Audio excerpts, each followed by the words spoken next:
Well, we did not expect na ma-sweep namin. So, mindset namin is to play hard from the start kasi alam namin na Arellano is not an easy team. They're a strong team. So, good thing that my players are prepared and they showed a strong character today. Coach, yung nga, nung first meeting nyo ng first round with Arellano, nagkano kayo. Tapos second round, umabot ng 5 sets. Pero how did you make sure lang na this time around na mabilisan na agad din yung pinabak? Well, we really have to check on the details na hindi yung mistake yung ano hindi namin nagawa during that game, so first round and second round. And we made sure na hindi namin maging laps dito today. And good thing the mga players has that mindset and the will to win in today's game. Coach, ayun, CSP ulit kalaban yung sa finals.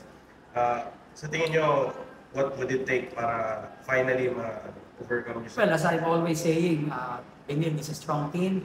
They are well coached. They have a big bench sa kompleto eh. So we really have to find a way, make a way, and in what we have, and somewhat we have parang flawless game na kailangan namin.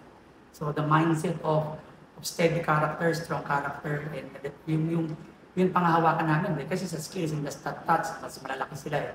So panghahawakan namin is to fuel yung last year tsaka yung last games, to fuel us to give the best performance na kailangan namin. Kasi results will take care of itself. We just have to be better than our best.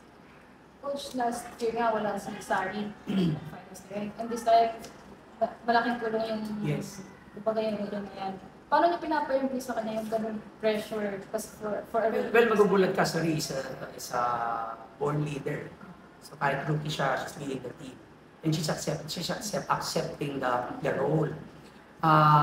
Yun lang maganda sa kanya. She's a good teammate also, she listens, and marami pa siyang kailangan to. She needs to mature more and be patient. And malaking tulong siya sa letra. But sabi ko nga, she's just part of the piece.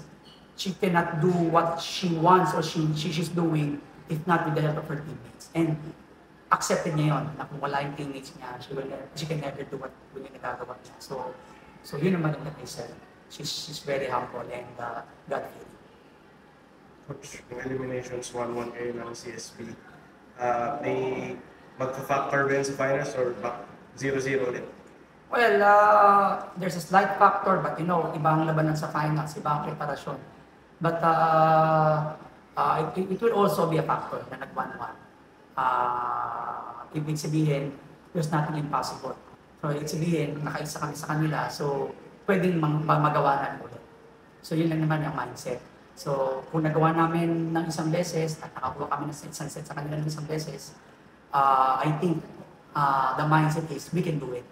What important lang is we have to prepare well, have the right mindset, make a way in what we have, and have that strong character. So,